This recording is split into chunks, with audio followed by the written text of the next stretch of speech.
여러분 안녕하세요.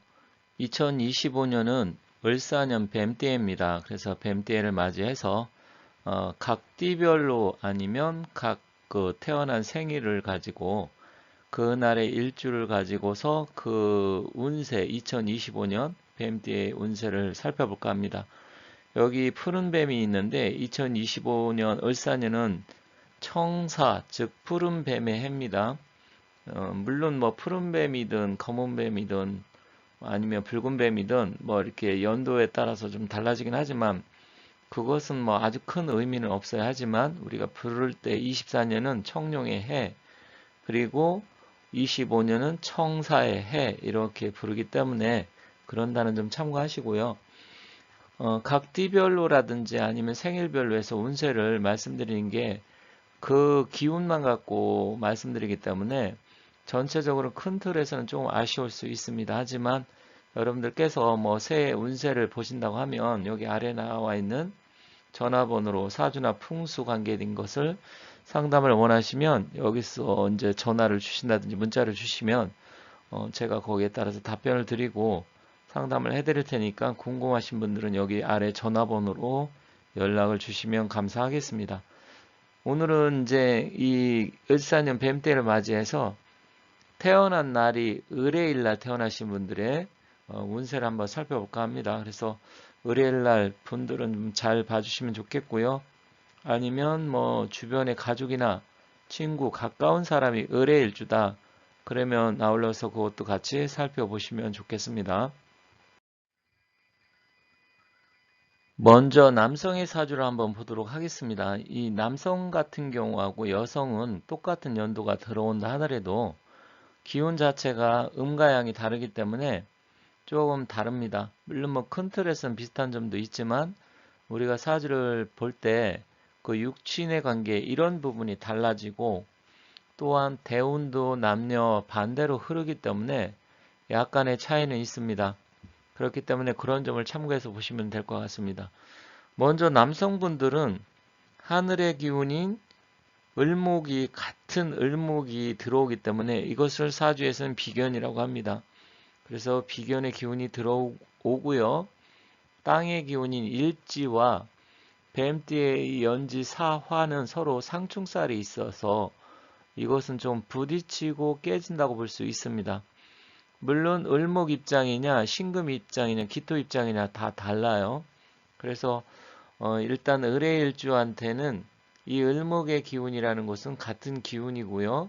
그래서 조금 주변 사람이나 가까운 사람, 동료, 친구, 아니면 직장 동료, 동업자 이런 사람들한테 도움을 받을 수 있는 한 해예요. 그래서 혹시 여러분들이 25년도에 누군가의 도움을 받을 일이 생긴다. 그러면 좀 적극적으로 움직여서 도움을 요청하는 게 좋습니다. 약간 뭐 이렇게 해서 문제가 되지 않을까 좀 미적거리기보다는 차라리 솔직하게 털어놓고 적극적으로 움직이는 게 도움을 받을 수 있다. 그렇게 보시면 되겠습니다. 그리고 새로운 일을 시작할 수 있습니다. 그래서 뭐 장사를 한다든지 가게를 연다든지 영업 비즈니스 이런 것을 한다고 하면 그런 측면에서는 좀 유리하고 활력이 생기기 때문에 일단은 그런 측면은 괜찮아요.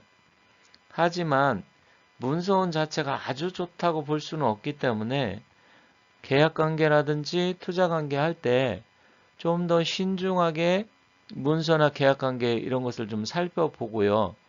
과감한 투자보다는 안정적인 투자를 하는 게 좀 유리하기 때문에 투자 돈이 나갈 일이 있다.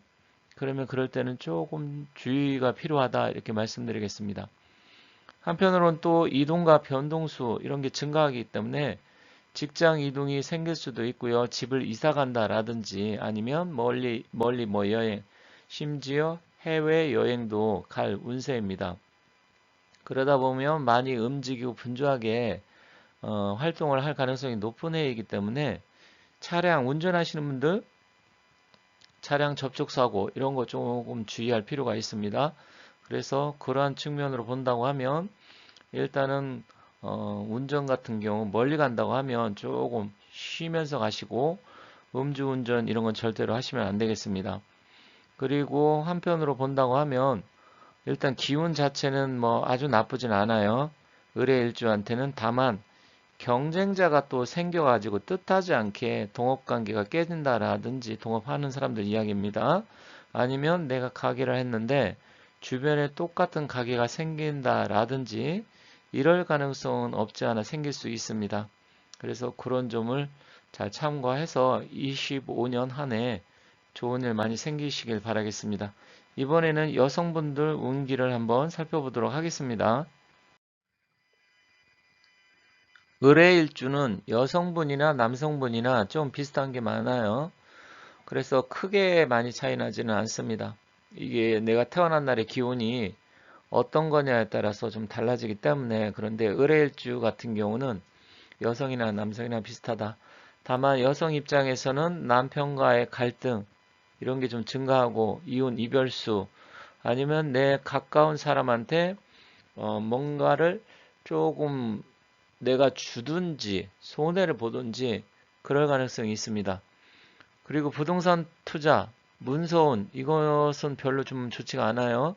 그래서 앞서 남성 할 때도 말씀드렸지만 이것은 좀 신중하게, 즉 계약관계, 투자 이런 것은 조금 신중해야 되지 않을까 이렇게 생각합니다. 그리고 이사 문제와 이동수로 좀 바쁘고 이사를 할 수도 있고요. 또 생각보다 멀리 가게 될 일도 생길 수 있습니다.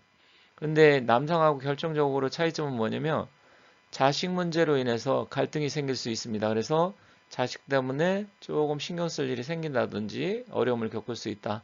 이게 차이점이에요. 그리고 직장 이동과 변동이 생기는 해인데, 만약에 내가 미혼이다. 그러면 미혼인데 남자친구를 뭐 친구들한테 소개한다 그랬을 때 이 남자친구 이런 문제로 인해서 가까운 친구 때문에 남자친구하고 다툼이 생길 수 있고, 또 혹시 결혼을 하려고 생각하는 사람들이다.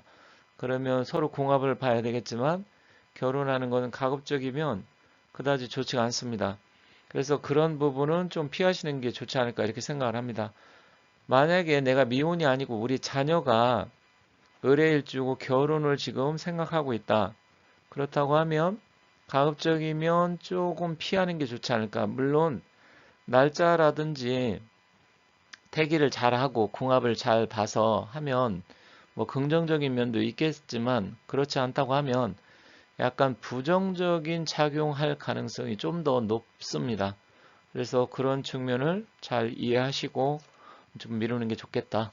그리고 나머지 부분들은 뭐 이제 사주가 각자 다르기 때문에 디테일하고 자세하게 알고 싶으신 분들은 연락 주시면 되고요. 이 정도에서 큰 틀에서 그 말씀을 드렸기 때문에 이런 부분은 조금 신경 써서 주의하시고, 25년 의뢰 일생들은 좋은 일 많이 생기시고 가정에 많은 복이 생기고 건강하시기 바라겠습니다. 감사합니다.